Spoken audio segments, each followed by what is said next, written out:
உங்கள் favourite TV ஷோக்களை இனி miss பண்ண தேவையில்லை. ZEE5 இல் முற்றிலும் இலவசமாக காணுங்கள். இங்கேயும் எப்பொழுதும். இது நீங்க கொண்டு வந்து கொடுத்த குழந்தை. நீங்க கேக்குறப்ப உங்ககிட்ட திருப்பி கொடுக்கறது தான் முறை. ஆனா நீங்க கொடுத்துட்டு போன கொஞ்ச நாள்ல மாறி இத தன்னோட குழந்தையா நினைச்சு வளர்க்க ஆரம்பிச்சிட்டா. குழந்தையும் அவகிட்ட ரொம்ப ஒட்டிக்கிச்சு.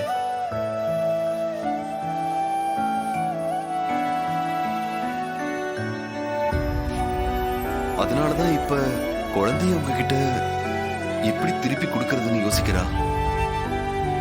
பாசத்தால கொடுக்க முடியாம தவிக்கிறா.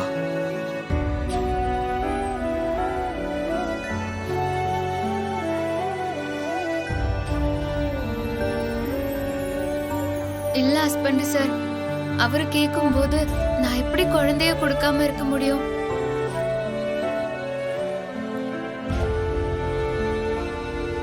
சாஸ்திரி ஐயா, மாறி அந்த குழந்தைய வச்சுக்கிட்டு எந்த அளவுக்கு அவ சந்தோஷமா இருந்தாலும் அதை விட 4 மடங்கு வருத்தமா இருந்தா குழந்தை கைவிட்டு போனதுக்கு அப்புறம்.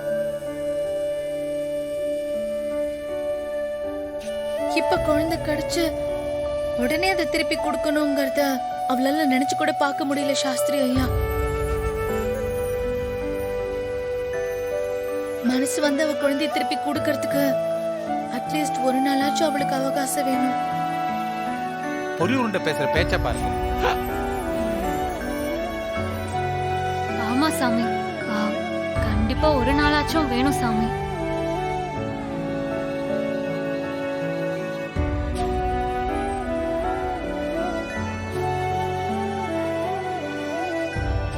நீங்க என்ன யோசிக்கிறீங்கன்னு எனக்கு தெரியுது.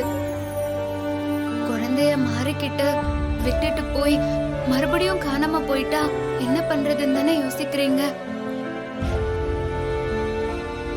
நான் கண்டிப்பா சொல்றேன், என் உயிரே போனாலும் இந்த குழந்தைய யார்கிட்டயும் தர மாட்டேன்.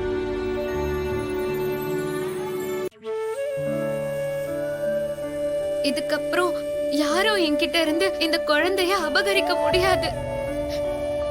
என்ன நம்புங்க. கொடுக்க மாட்டா போல இருக்கே. உன்னை தாராளமா நம்புறேம்மா. நம்பலன்னா நான் ஒரு மனுஷனே இல்ல.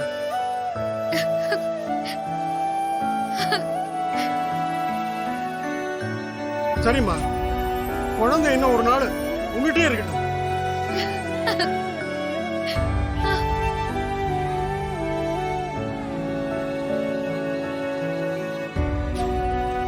போச்சு சிஸ்டர்.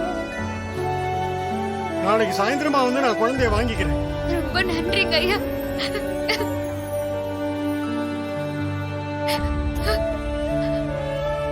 பாவி பைய ஒத்துக்கிட்டானே.